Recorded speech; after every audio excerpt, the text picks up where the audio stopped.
Muri yeZimbabwe aiwa tazoona kuti muzora nhasi tsengezo Tshabangu azovhura hombe nemashoko aataura aiwa azovhura large manje nokuti azonyatsobuda pachena kuti aiwa inini ndiri kuZANU PF ndoshandiswa neZANU PF zvese zvatinoita iZANU PF. Muri yeZimbabwe zvaizobuda pachena aiwa achinyatsozochiwa matrue colors ake vanhu vainetsekana vachishaya kuti aiwa zvanoita nozvanepi aiwa azonyatsokuzviparura akanyatsoudza kuti aiwa ndiro ZANU PF. Sati muendera mberi nemashoko ataura aiwa ndokukurudzirai vosubscriber wolike wotina on the bell icon tombosvana mabhitsa ndokupa pano paZim News Live nokuti upo chimwono haambo westa nguva abva abudisa chikwadi chezimbabwe achiposta video ratoda kuplayerai apo Tshabangu achitaura mashoko ekuti aiwa ini handisi ZANU PF.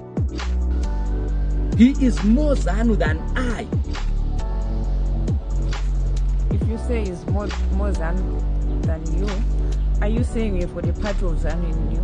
No, ZANU PF is in control, is in charge. One way or the other will benefit from ZANU because ZANU PF is controlling how I live today.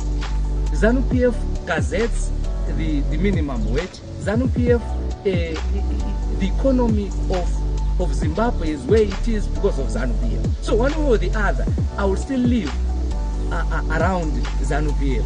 So I can't disassociate myself from ZANU PF.